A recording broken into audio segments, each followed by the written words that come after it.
MEQuest.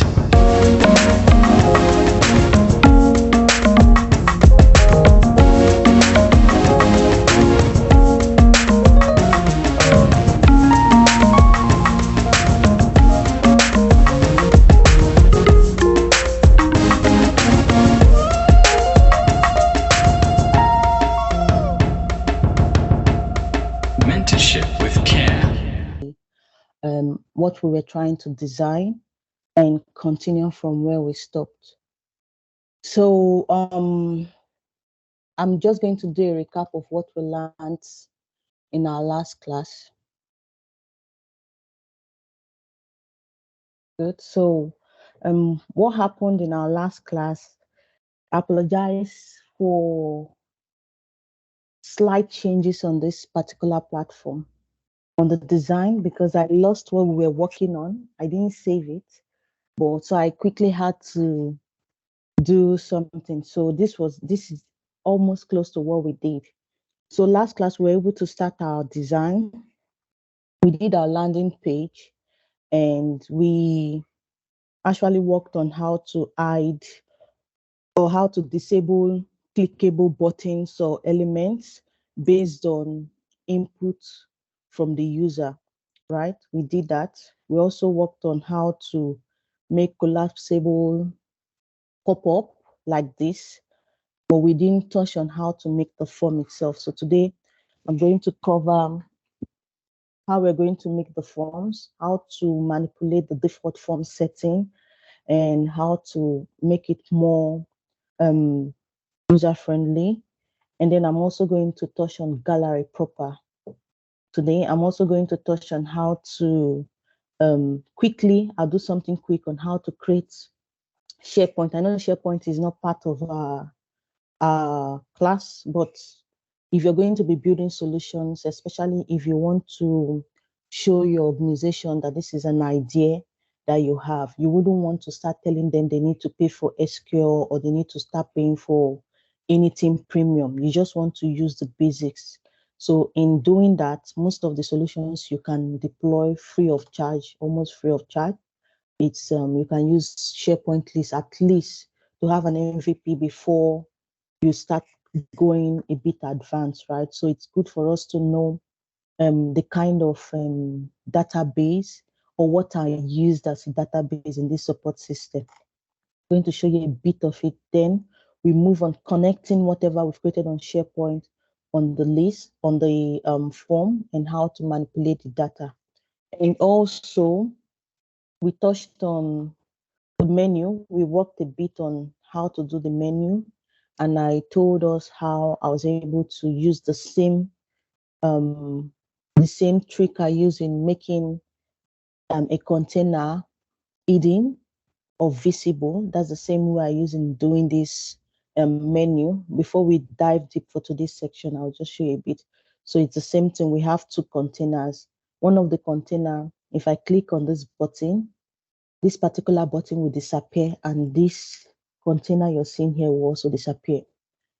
So when I click it, the button disappears and there's the one that appears, which is the other button that faces this way, right? That faces the right. And then the container is now reduced because it's a different container. So just, this is the first container. If you look at it, the name of this container is collapsed menu _8. But if I press this and I go down, the name of this particular container is expand menu tree. So you see, that's the same thing. So the same way I hide and I expose, that's the same thing I do here. I also showed us a bit on how I did the other buttons and how to navigate. So I'm going to show navigation properly today as well. Navigation. So how to navigate, how to make different screen and navigate, I'll cover that today too. And also how to work on the gallery. So these are the things we'll be working on today. So I don't know if when you were trying to practice what I taught, if you had came up with any question.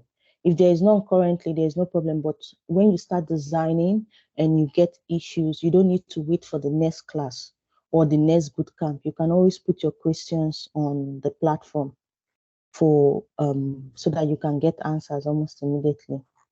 Or whenever we see your questions, we'll try to answer you.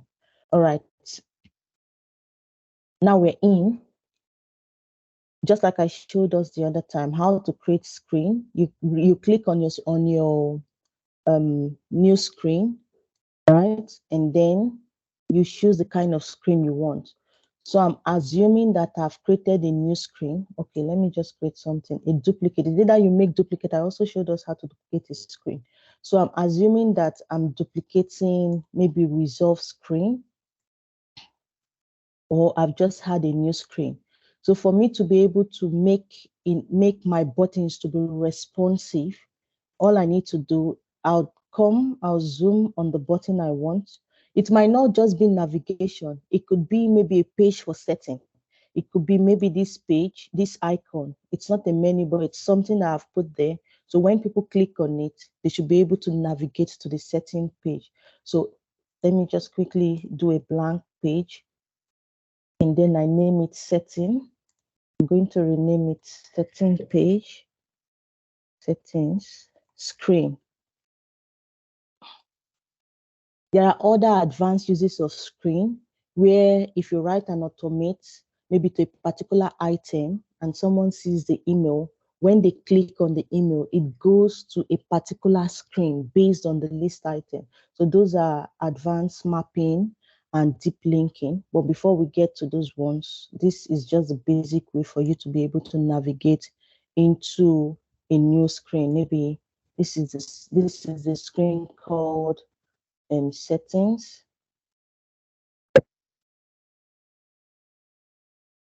If you spend more time on the platform itself, you'll be able to know a lot of the tools the more you learn. Settings page. I'll increase the size, so let me say 40, just because I want people to be able to see this as setting page.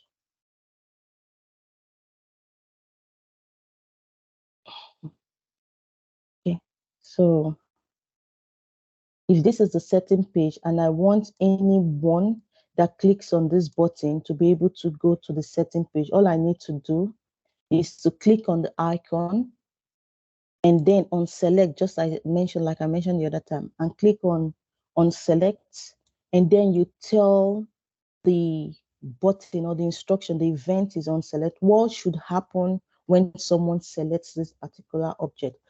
So I can say navigate, and then I can, if you look, there's another thing you need to know. When you put in a valid function or expression or script or whatever it is, if you look above that particular thing you've mentioned, you'll see that Microsoft made it in a way that you can easily see, they can guide you, just like we have in Excel. If you're trying to input a formula, you see some kind of guide.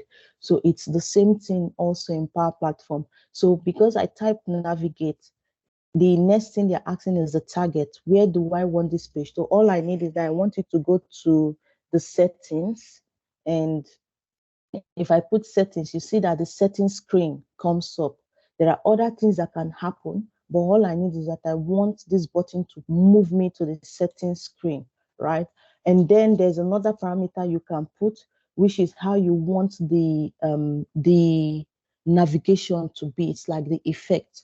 So you can choose if you want it to cover right or fade in, or if you don't want anything at all, or uncover. So for me, I would say, let me say, maybe uncover. If I do that and I'm done, so what I'll do is, if I play this stuff, I'll just navigate here to my settings icon, and if I click on the settings icon, you will see that it takes me to this setting page. Now this is just a normal page for you guys to like see how the navigation goes. So I don't have any button here, but if you're to design this, what you should do is you try to make the setting page to be like the other page. So that's how they build application to start with. Every application on every website you see on your phone, that's the same trick. We do the same menu. So when people come to a new page, they still see the same navigation tab or icon. So I'll just close this and then I'll go back to this page. So that's how to play effectively with navigation. Your home is always there. If you click on your manage tickets, I have all these buttons navigating to different page, but the menu bar is the same on each page, right? If you want to do a one-page kind of application, you use one page, you use one navigation, and all you need to do is to change the container. I have an application where I have just the menu and I have different containers. When I click on any of the menu, the containers will change, right? So if you click on this one, it brings up what everything about the ticket. If you click on this one, so these are different screens, right? Now today, we're going to still go back to how I got this particular container, just like I explained to us. Now we have a form on this container, but before you have a form, you need to declare the list, because forms means you're taking informations. Where do you want to actually place these informations, right? So that's the most important thing we need. So in my case, I use SharePoint. In your case, your organization's case, you can use something else. But for now, we're going to, at the end of the class, we're going to give you access to where we'll be developing, and you're going to have access to be able to use lists and then build amazing applications. You guys must not build support system. You can build maybe something like inventory system or something very simple. So now, for you to access SharePoint, even though SharePoint is not part of what we're really focusing on, but it's very easy to access SharePoint. If you have access to the portal, you always see lists amongst the Microsoft app. SharePoint, for those of us that don't know SharePoint, almost all organizations that run Microsoft's operating system or that use M365, they actually use SharePoint for collaboration, for sharing of files and all of those things. So SharePoint is very, there's no organization today that you hear that they use Microsoft operating system or M365 that don't use SharePoint. Most of them are actually coming to SharePoint online. I've not been too long on this, or because of the skills I have before now, it was very easy to onboard. And I have a very good history with SharePoint because I actually got a job just because I knew SharePoint. So SharePoint is what most organizations use. And we also have SharePoint lists. So if you don't want to go into SharePoint, you can just see the list there. You click on list and then it will show you the landing for list. And then you can choose the kind of list you want. You can create a new list.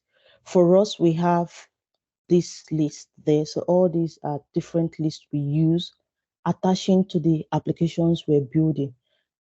SharePoint list is not just for application. You can use it to put your normal list. So for you to be able to to make a list, you click your new list and you define it based on what you want.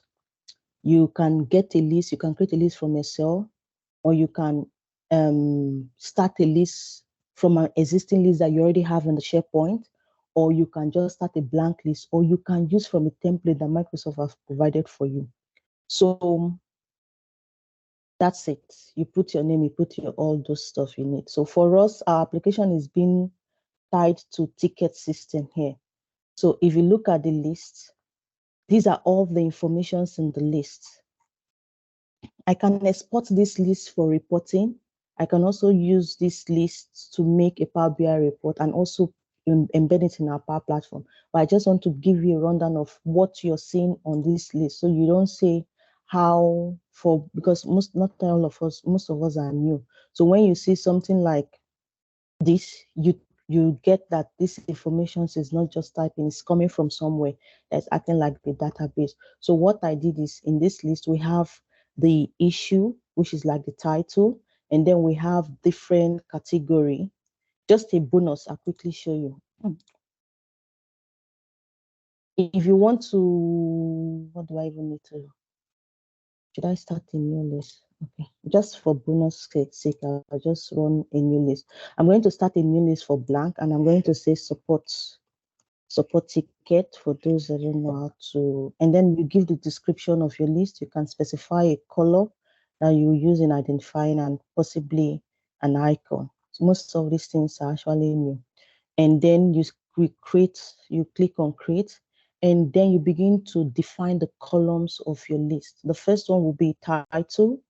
The second one might be the category choice. If I say category, maybe you want to tell us if the priority is high, low, or medium, and then you choose whatever you want to do there. When you're building your app, play with this. You just play around the different types of columns you can have in your list. There are different types. There are also advanced way of having lists, right? But for now, all you need is just this type of list. Know the kind of column, specify the column, and when you're done, you just save it, and then you can start inputting. You don't need to input here. You can input manually. You don't need to input here.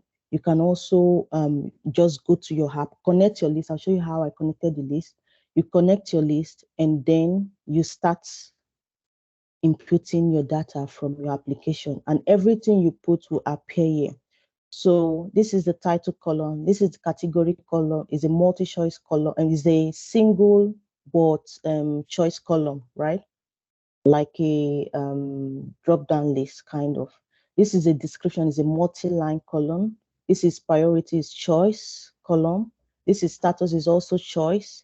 This is a people column or persons column. It means if you want to insert anything into this particular column, you need to insert based, on people in your organizations, right? So if you want to input my name, you don't just write EB. So you need to write maybe IB or whatever it is, and then make sure that even if it's spelled completely, it means it has to tally with the name of my M365 account that is attached to the SharePoint list or the SharePoint itself. And then this is a date column. This is where I can specify the date of what? The request, right? Okay, the report. So any day that they create a new report, the date will be here.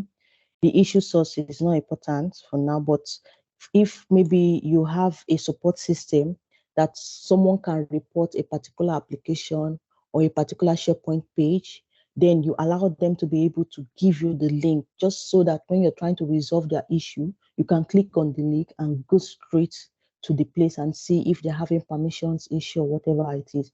Then we have image column. We have associated what? Let me see. Files. That means if you have maybe any issue that has to do with maybe document or file, maybe you want your user to be able to upload it. And logging in this issue, right?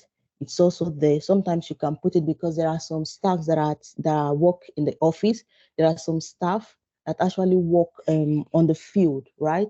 So in that case, you can put maybe a kind of column where there's just one iPad in the site. And then if there's an issue, someone can just use that same iPad, but it will specify who is actually having the issue, maybe with their phone or with one site equipment or not. Then you can also, the date created is it's default. It means that whenever a list is created, it's permanent. And whenever any item on SharePoint is being made, it captures the particular user, right? So that's the particular list that I'm actually using for our application. So back to our application.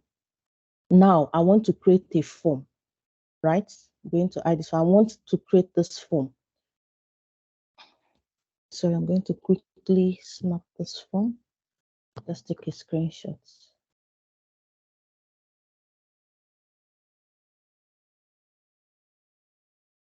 I just want to take a quick shot of it so that I'll keep it somewhere, and then we'll try to make this form exact from scratch.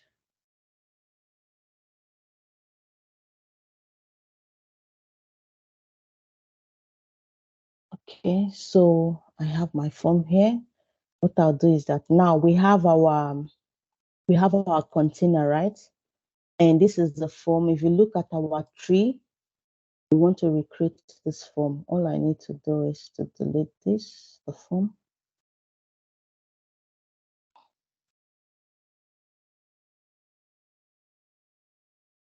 Good. So we don't have a form anymore. The reason why we're having mistake in this, red flag, is because I've written this on select that is going to submit this particular form. I'll show you that button later. For now, let's put it somewhere.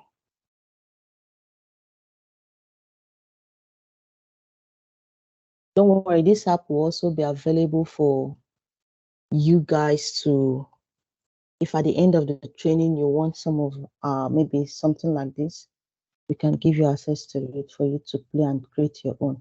So I already showed us how I was able to make this form. All I need to do is, this is just a text label, right? It's just a text label. So now I want to insert my form. You don't really need to make your form as my own, right? You can make your form, you can go online, you can try to see some forms online. The beauty about people building in-house solution is that they have an edge because they bring design skills into using all of this type of things. So all we need to do now is to insert our form. So you come to your insert, always know that this button is where we can insert any form of control we want. So I'm going to put in input edit form. Supposing you've not started developing and you don't have your popular stuff, you can come to, let me see, under input, where you see all the things you can use in taking and accepting information from user.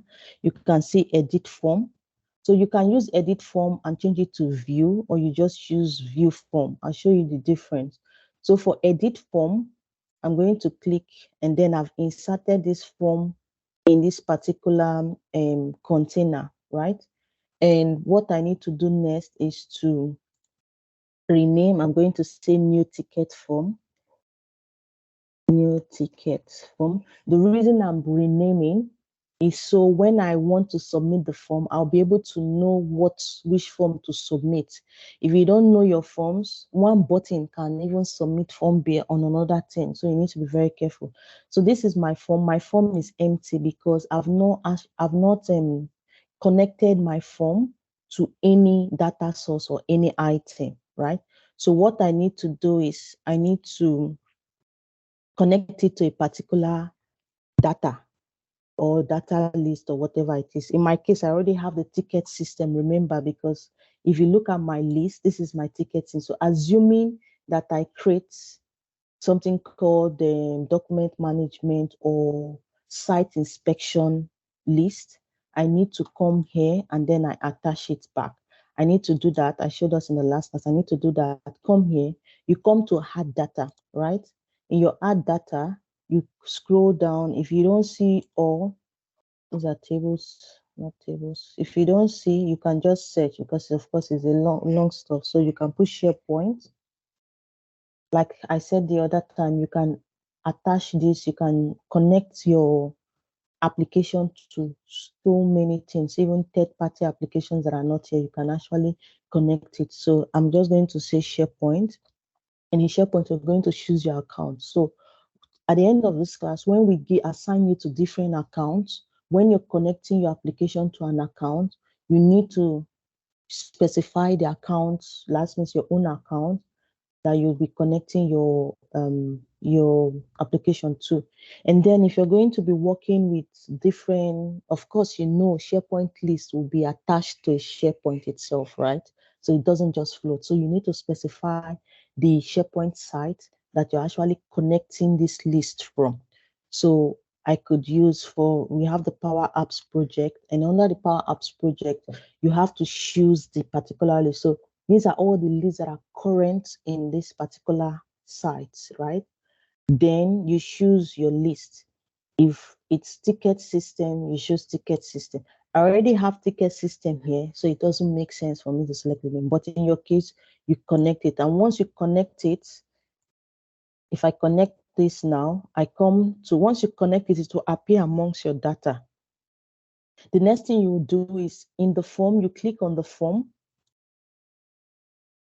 You click on the form and then you come to the right-hand side, and on the right-hand side, you'll be able to select the data source. So the data source for me is a ticket system that already showed us on how to connect, right? Then the next thing is you decide on how you want this form to be. Most of us, like, of course, most people, even I encountered it during the first time we started playing with this stuff. By the time we connect it, we discover that when you play it, it won't show anything. And you begin to wonder why. The reason is because by default, when you choose an edit form, it comes in an edit format. So it's not assuming that you want to put a new item. So if you want to edit, it means you have to tell the form which particular item are you editing. I'm going to show you how to make forms editable. But for now, all we need is just a form that is going to accept new requests, new ticket requests from users. So we need to specify and say the default mode should be new. So by default, it's going to be new. But if for any reason I want it to edit, there's a little, just little stuff you just write. It will not turn it to edit. But for now, I want it to be new. So if I play it now, you see, because it's a new form, it's actually telling me that, okay, yes, I'm ready. You can start writing whatever you want to write, right? So in this our case, we have our forms. Now you need to make the form. Our purpose of designing, I always say it, is we don't just want to build solutions like the rest. We want our own stuff to be presentable. So you look at the space that is available, is a landscape space. You can put your forms in the middle, but if you're thinking like a designer, you know that there's no point in putting everything together and then leaving the other space. All you need to do is to drag your form, adjust it. You click on the form and then everything is highlighted. You see, we have our points where you can drag stuff, right? So let me see, I'll hide this stuff. Now hide this stuff so I have enough space to play it. Okay, good. So we drag our form, like I can keep it here. Of course, I don't want my form to affect my submit button, so I'm suspending it here. So if you look at our sample, if you actually look at our sample, you'll see that it's the same trick you get here is the same thing you do in other forms. Work with your space. So if you want to manipulate form, you need to work, still again, I'll say it, you think like a designer.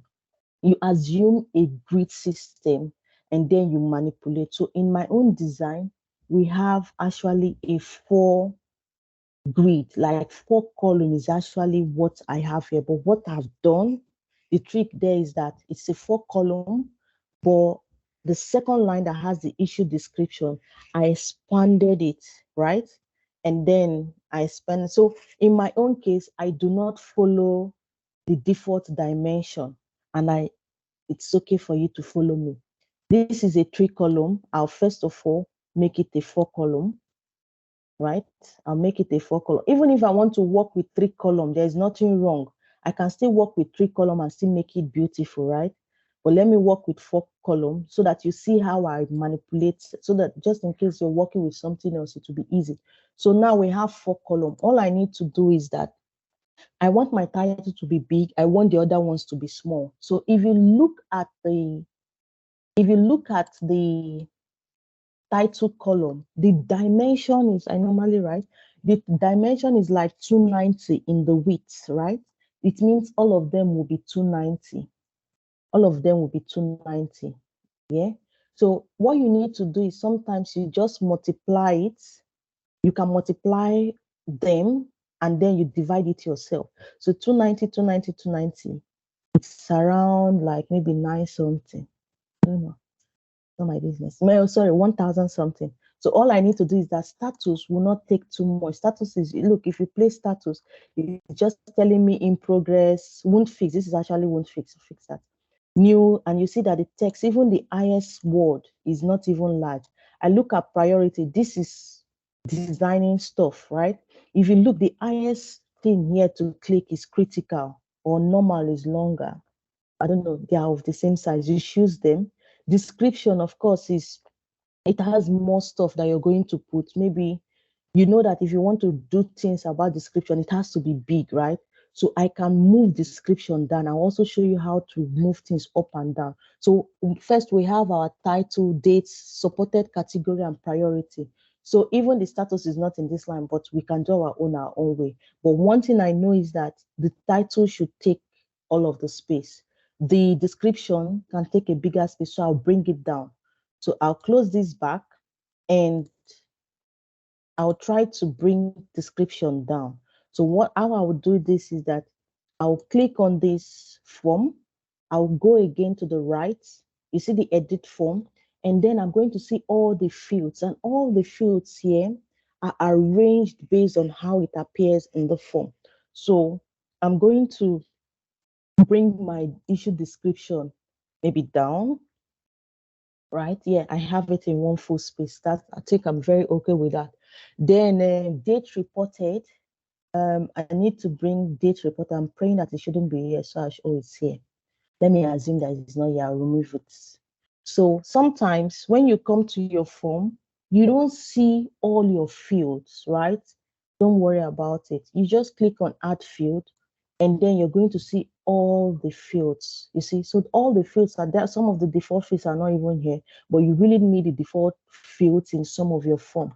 So I need to like say date reported, and then I can start it. By default, date reported is supposed to be the way I did it, it's supposed to capture that today's date. So whenever someone comes to issue a report, they don't need to tell us the date. I'm also going to quickly show you that one.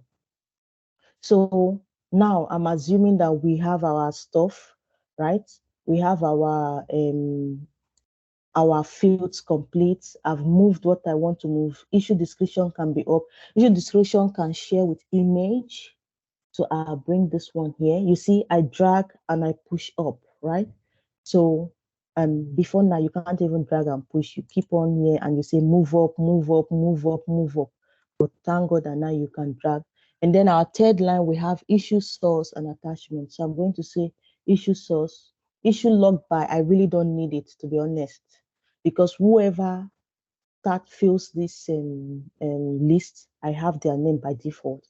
So I don't really need that. But in some cases where you have just one tab in one factory and everyone reports an issue there and it goes to the IT department, then you need to say issued by so that it can capture the person's name, right? So but now I don't need that. So I remove that. And then the next thing we have attachment. Support category is very important. We need to specify the category. I'll take it up. At least after the name, I need to know the category, the date reported, and date reported should be here. Good. Date reported support category, then the priority. I need to know the priority if it's high, low, or whatever. I can also set a default, or for now, let's just do on the description. So the next line should be after priority, this issue description. The status, nobody needs the status because the status will only come to play when the IT department or the support department start working on it so they can use. I honestly don't need that. So the issue description, the image assigned to is not even our business because it's the IT people that will actually assign it to someone. So I'll remove this. So at least in this particular section, we know how to delete, add. So all those things I delete, if I want to add it, I come back here to the add field, right? This one, and I pick it. So I think I'm good to go. And then I have all my fields. Now it's time to manipulate. First, I want my title to be large. I'll drag it. Manually, I can drag, it will push the other ones down, right? This is one. Also, I can, instead of dragging it, I can just click here and then specify the length. So it's 290 now. I can say, okay, I want it to be 390. So you see it's increasing a bit. So if I want it to be maybe 490, it to increase, maybe I'm fine with this. And then the next thing I'm going to say is, okay, I want the date to be, instead of 290, 550. There's another thing I normally encounter, so I'll tell you how I go about that. Now, even if I make this one let me say 190. If it happens today, then it's a good time to show you.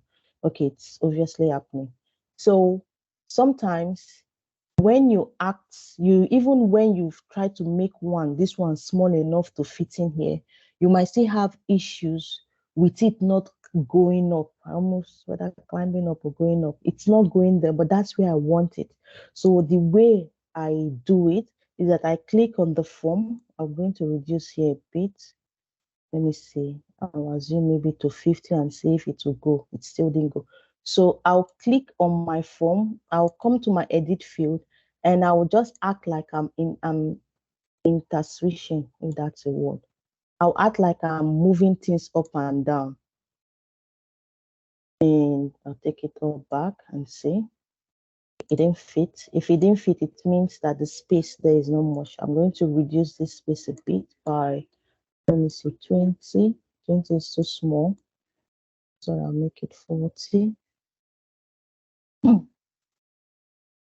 I'll make it 40 and then let me make this one 40.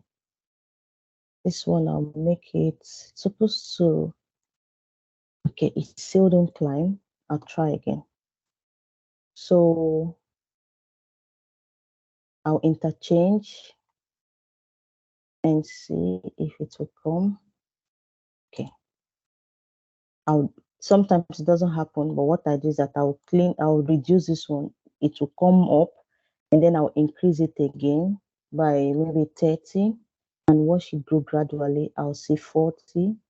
So if you look now, I've been able to solve that problem. I don't have any other extra explanation on how this works, but what happens, I encounter this a lot of time. If I want to manipulate the size, and then even when there's space enough for it, it doesn't go up. I will interchange it and see if it will respond. And sometimes it responds. Sometimes if it doesn't respond, I come back here, I reduce it, then I gradually increase it just to fit. Okay, so that's how to make it. We're getting close. The issue description is obviously large. Nothing has happened again. Problem. I'll come here to climb up and then I'll bring it back to 40. And for my issue description, I feel the issue, I want enough space for people to be able to pour their mind. Yeah. And then for image, I'll make it like, let me say 320. Still not, I can make it 350. Okay, that's enough space, but it's too large, right? I'll reduce this to maybe the height to be 300. And this one, 300. Still looks big for me. I wouldn't have touched that, scattered everything. Normal with design. Okay, so I have this back. I'll put it 4. Because you're actually touching things that are not the default. So things like this will bound to happen, but just carefully. Maybe that's the reason why most people working with Power Platform, their solutions not really great because maybe it's tiring. I don't know. So it's good for us to make sure whatever we're designing or whatever we're working with is fine. So close, I'm getting close. All right, so we have our source. I can make our source the same. I need this one to be 4, maybe 6, maybe 7. 7 will be fine. Okay, good. 7. So 780. I want this one to be 780. We'll still touch the body of the form. It's not fine. Obviously, it's not even fine. We still need to touch the body and make it fine. For attachment, I'll make it the same 580. Okay, good. Attachment does not need to be this big. And to be nice, if it can share the same size with it, don't worry. Things like this are bound to happen. reduce it again. I'll reduce it. This should be 780. I'll reduce it again. And then it will go up, and then I'll bring this to 190. Good. I'll put this one 780. I'll put this one the same. This is now fine. Okay. Now I've been able to we're getting close, but it's not beautiful. Why? Because if you look, I also touched on each front of the phone. So I didn't want it to be too bulky, because if you're going to be viewing this on pad as well, you want it to be very sleek, right? So what I did was, if you look at the length of the title of each of the field, it's in this one is obviously bulky in my eyes. What I did for you, maybe it's not, but if you want to manipulate the title or the label of each of your form field, you click on the label and then you come to your font size. You can choose maybe a 10. You can also make it bold. You can also make the color the same green with this, or you make it your own color, right? So this is how to make your own designs. You can also come here. We're making it, was it 10 I used? 10, bold, and mouse blood, right? The same thing. So that's the same thing you do for everything, all of your stuff, and you make it bold. You can also manipulate more stuff. You can also edit more stuff. You can ask, you can make it at the middle, at the side. You can choose how you want the alignment to be, right? So everything is in your hands, because if you're going to be designing for your business or whomever you're designing for, the design is up to you, and you need to make things as sleek as possible. So that's all about our forms. We're getting close. For images, I'll need to put a border, because if people see this, they won't really know that I'm asking them to upload an image, right? So I'm going to put a border around this, and for you to touch the border, you can choose how you want the border. You can choose the number 2. You can choose the color red, and then we have our image. Now, if we're actually trying to do one other thing, there are some components that you really cannot edit, right? The only way for you to edit this is that you need to make it, like you need to unlock to change the property. So if you click on that, it means you've unlocked this. It means now moving forward, you can now change this how you want it, right? You can say, let me say 70. I can drag here, and I'm done with that. So for image, if you look at the issue description and the what's the name, the image, it's not aligning. So you can actually drag to make it description to be aligning, and then you can also make this. I think I've gone a bit very not too far. We're just doing the same thing. It's just you guys at least having more understanding on how to manipulate form. So the next thing is, how do we submit this form? So whatever you select in this form, whatever you input in this form, you need to write, make the fonts. Let me see. Because you don't really attach things in this, so I can keep it this way.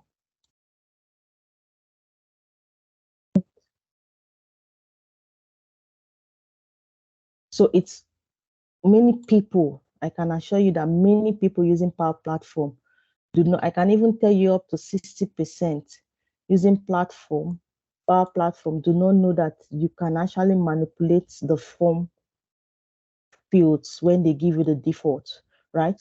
So if you look at this form, it's different from what was given to us, right? Now, what we need to do is, for us to be able to submit everything in this form, this is the submit button. but we need to tell the button what should happen. So let's test this form and see. If I close this, if I say new, so we have our form, right? You can change the sizes of the input because it's going to be big. You can change it. So what I need to do is that I need to come back to my form. I click on this button, which is the submit button. All of us by now know how to insert button. And all I need to tell this button is that on select, it's a group. Remember, I showed us how to group icon and button together. So it's a group. All I need to do is on select. My code there is not about just submitting the form. I had other codes that work with container. So for you to be able to, normally, if all I want to do is just to submit this form, I'll just click on submit. I'll just click on submit. If you click on submit, you see that the submit form comes up. Submit form, and then you indicate the form name. If you look at the form name is new ticket form.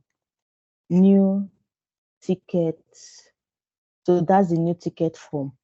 So if I do this, whatever I input here, it will submit. But why I have extra codes is that if it submits, it will not close this button. So what I did in that button is that if I click on this, it closes the form. And if I click on this, it opens the form. So I want a button that when I submit this form, it will submit the form and also close the container, right? So that's why we have all this code, which I'll explain now. We have our submit form, which is the same thing of what we have.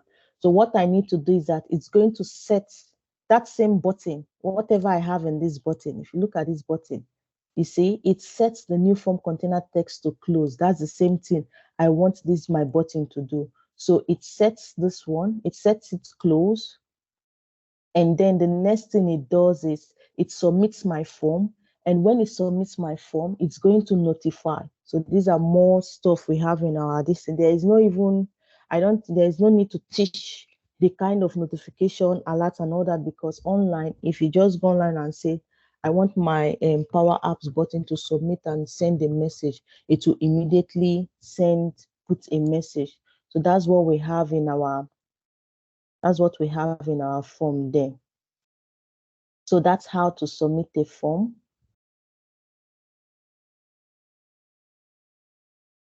So we're going to say why it's showing this is because it doesn't know this form. So the name of our form is new ticket form. That's the name, and then our form is done. So once we submit our ticket, we have our forms to be submitted. So just a quick one. I'm going to say my new ticket plus demo. I'm not going to put too much. I just pick the date. When we're learning more functions, we can learn how to put default date. It can capture today's date. So if you're going to be doing inspection application, your application by default should be able to capture the location, capture different things, right? So I can say it's critical. I can put description, blah, blah, blah. This now is in the middle. It doesn't make sense. So you click on this because by default, it comes like a single text. And then you say it's a multi-text, right? And then you see that it's making more sense now. I can add image if I want. I can put source, I can add attachment, and I could submit. So once it's submitting, you'll see this row that moves up. It means it's submitting. And then you see that it will tell you your ticket has been submitted successfully. If I go to my ticket and I refresh, I'm going to see this. This is what I just input now. So I actually have dashboard creation, dashboard, whatever. That's what I put the name, my new ticket class demo, and all that. So that's how to submit. That's how to submit a ticket, and that's how to create a form and manipulate the form. We're not just working with the default. So before I check with us if we have question, I'll I'll just show us other places that I use form. That's how we do our class. When I do something, I show you where we implemented it. So in this particular, that's an alert that comes to the email when any support ticket is created. So we have an alert and on the email. So now on the what's the name? On this our ticket part, if you click on edit, we have another form. So what this form does is that it's the same kind of way I created the first form. That's how I created this form. But this particular form has more fields. So I have created the date it was created. I have created by as well. I also have supported category. I have the issue logged by. Now it has the issue logged by, and the issue who is actually assigned to is the same way I just showed you on how to create that form was what I did in this space. I just move things around and make it more beautiful. We also have this form. This is also a form. What I did is that I made the form long and I was able to input different form field here and to update tickets. That's the same form I have here. I can be able to change status of this, like laptop freezing. I said I was not going to fix it because I'm definitely angry with this person. I'm not going to fix it, but I've changed my mind and I say it's actually completed. If I update this ticket, it's going to update this particular laptop freezing and refresh. So it's going to, let me say, won't fix to completed. And I update. Okay, so I've updated it. It means that laptop that I said I won't fix is now fixed. I don't know if we have time to show you how I'm doing red and green. Anyway, ticket system is the same thing I have. I did trick number one is I made this button to act like something that opens container. So when I click this, it opens a container. Second trick, on the container, I input the same form and I made the form, added more fields. That's how I did this. Third trick, I made this close button to be able to respond to when I click this or when I update a ticket, right? It should be able to update that particular item. Now, I'm going to show us how I got this by showing us first how to make a gallery, right? So it is from the gallery that I got this item. I'll close this. So what you're seeing here is actually a gallery. I'll move on. So now this stuff we're seeing now is actually called a gallery.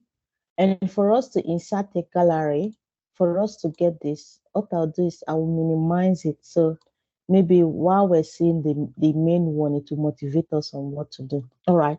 So I have my normal blank page, just like we all have our blank page.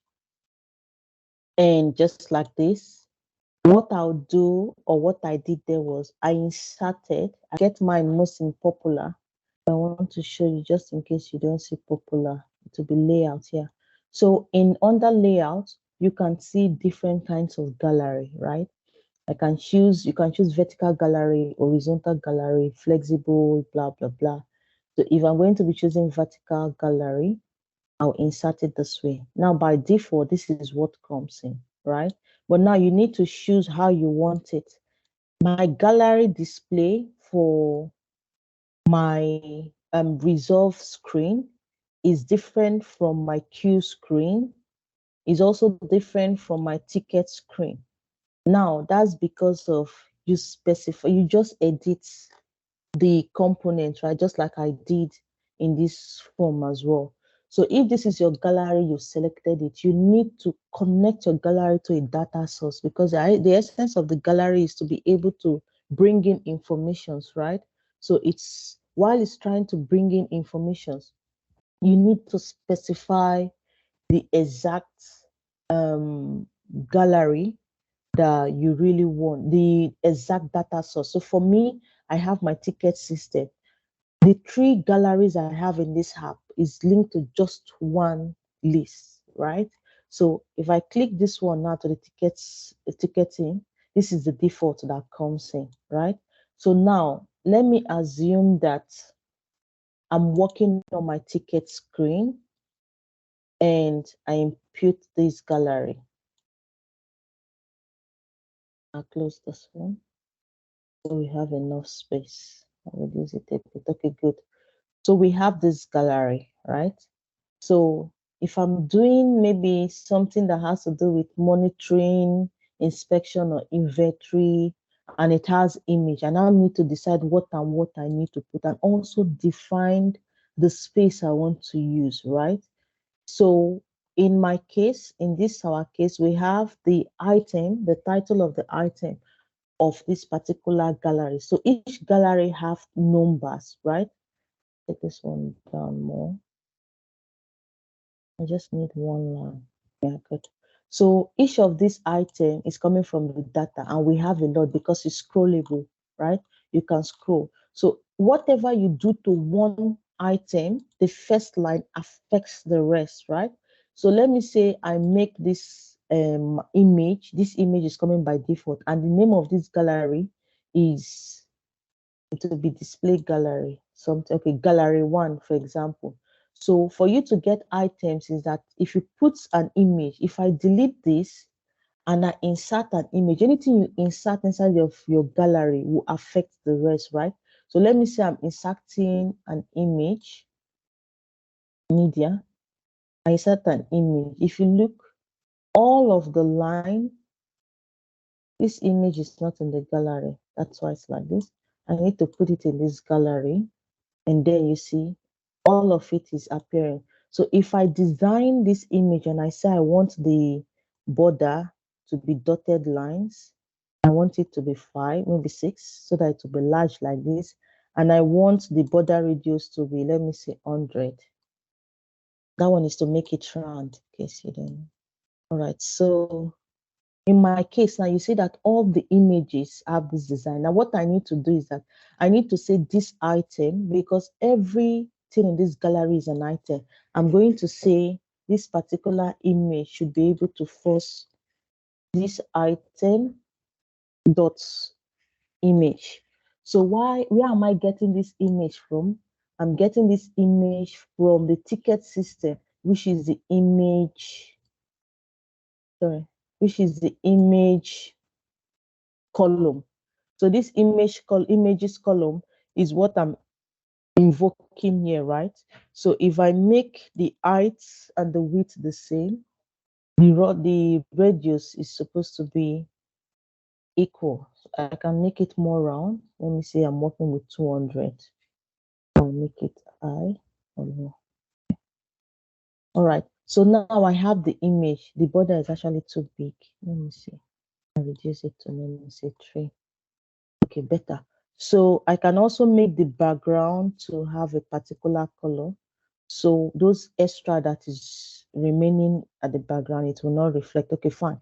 So now I have this as the image. I can say, okay, I want, this one is a title. I can say, okay, instead of the title, I want the name of the person that slots in and that's actually created this item. And I can say this item created by, that's created by, and then I can say dot display name, right?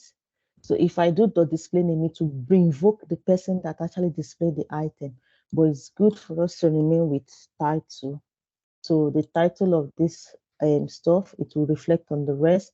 I can also specify how I want the font to be. I can use maybe dancing, freezing, whatever it is. And I can make it big. I need a better, okay, is this fine?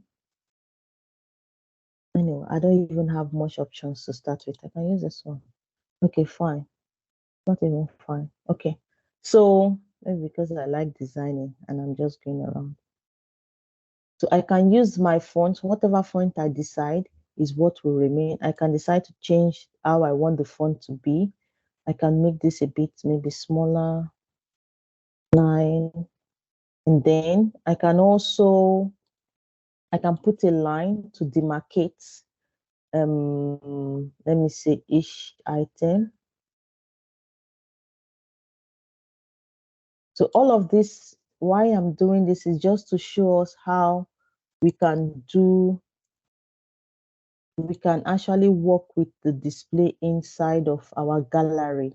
We must not, if you sit with the default, your application can never be fine. You need to like learn how to work with your own, make your own designs and all that.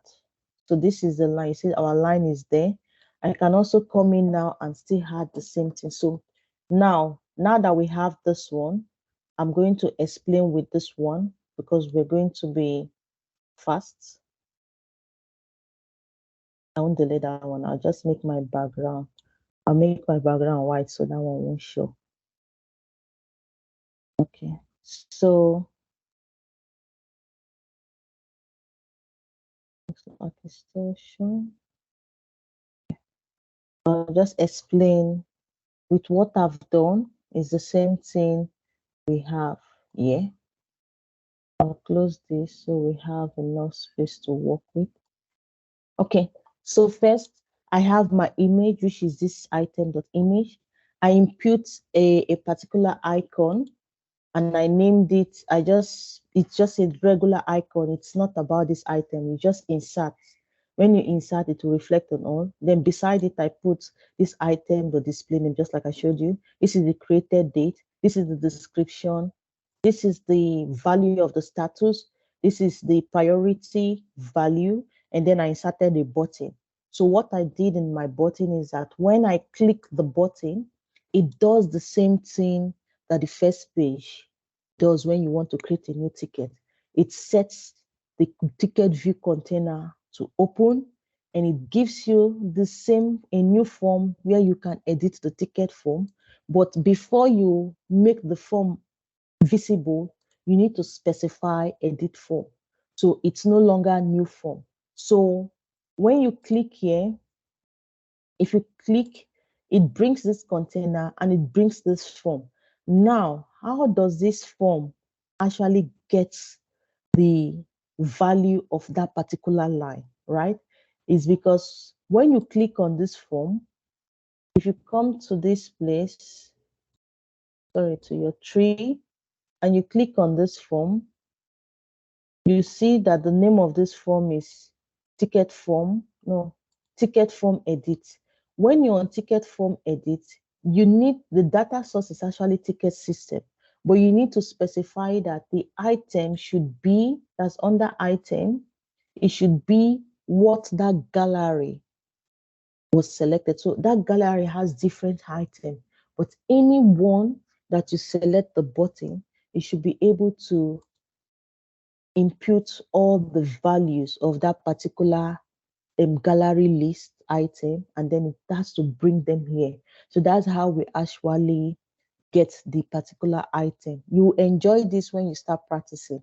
And then when you input your informations and then you click on update, it submits the form, right? So all it does, it submits the form by updating the form. Because your form is on edit, whenever it submits the form, it understands that you meant update. But if your form is new and you submit a form, it's actually creating a new item. So these are the basic stuff.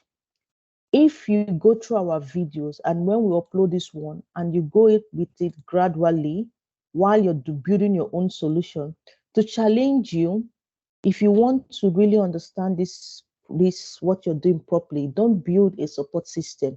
Rather, build something else that you can maybe you can relate to within your business, within your environment, between your workplace, within even yourself. Then use the knowledge you have here to build that.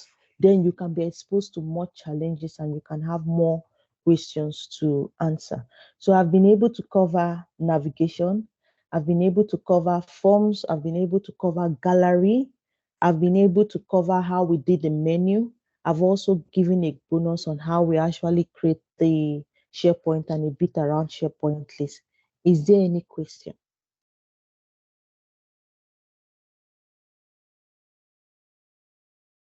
I think that's them all would be covering for today, and I'll wait for questions. In the absence of no questions, maybe we're waiting. Of course, most of us, we just go straight to the video. That's what most of us do, not amongst the class. So it's also good that we have people who just wait for the videos, then go to YouTube videos and check our videos and practice, and they actually do ask questions. So it's still a good thing.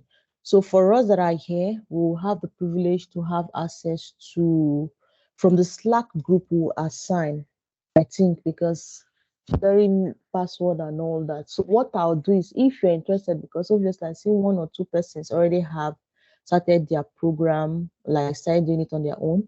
But if you want access to the platform that we've come up with, so that all of us can work together as a team, and I can also collaborate, see your project, I can talk to you about what you're building. At the end of the day, if you conclude a good, beautiful work, I can now teach you how to export what you've done and then put it in your environment. I'll also teach that towards the last class. So if you're interested in having access on the Slack group, I'll share specifically to those persons and give them the username, email, password, and how to access it.